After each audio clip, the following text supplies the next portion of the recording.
Fish en papillote, it's just the fancy French way to say fish that's baked in paper. And this is a really lovely way to prepare fish. What I love most about this is it's a real meal in one because I'm adding some potatoes to it and it all cooks at the same time. Now we'll start with some baking paper. We want 2 long pieces per parcel. So we want it to be about 40 centimetres long. And a second piece. And this is going to be our vessel for the fish and the potatoes to cook into. So I'll just place that to one side while we prepare everything else. To garnish this, I've got some garlic and parsley and I want to chop it together. So crush the garlic and we'll start chopping it. To this I'll add a little bit of salt and this breaks down the garlic. Also some parsley, a few sprigs of parsley, and I don't mind using the stalks for this. We'll just break that up. And then we want to run our knife through it a few times. This combination of parsley and garlic is so good with fish and potatoes. Both the potatoes and the fish love this flavour together.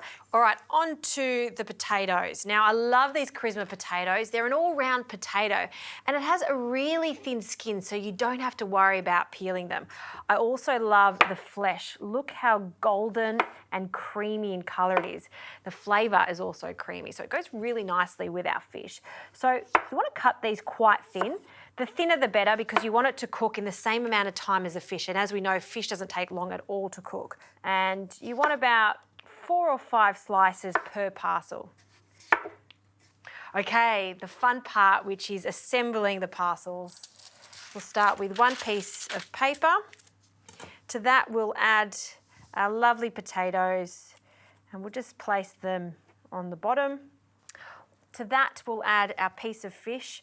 I'm using a white fish here. This is ling or rock ling. You could also use some grouper, some cod. Snapper works really well, even flathead. To this we'll add our garlic and parsley mixture. Sprinkle that over the top. All important salt. Sprinkle that on the fish and the spuds.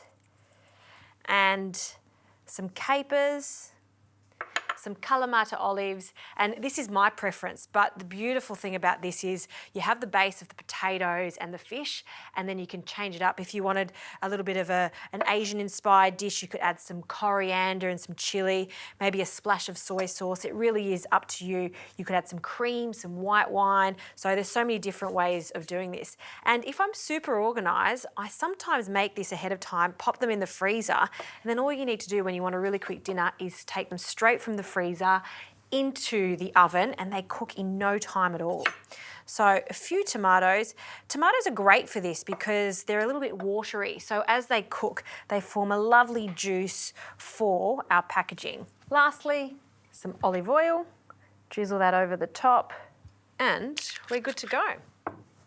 Another piece of baking paper over the top, and it doesn't have to be perfect, but as long as it's sealed, we want it to be sealed. So I just start on one side and just scrunch it up and keep it quite firm and just go around the shape of the potato and the fish.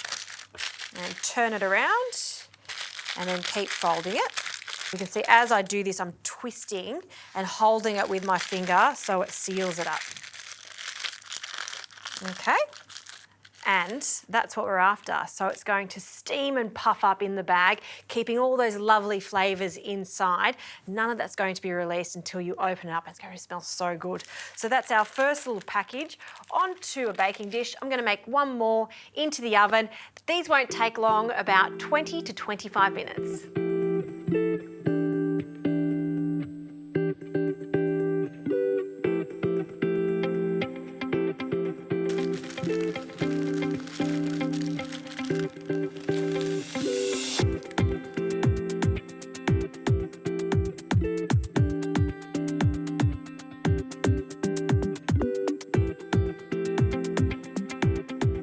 All right, these have come out of the oven, so let's serve this up. We'll just place it onto a plate.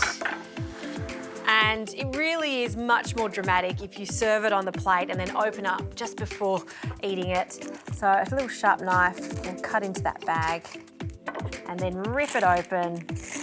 Ooh, And how good is that? That fish is cooked to perfection. And look at all those natural juices that have come out of those tomatoes and the fish, creating a lovely sauce. I would serve that as is, nothing else required. A simple dinner like that. It's the little pleasures in life, isn't it?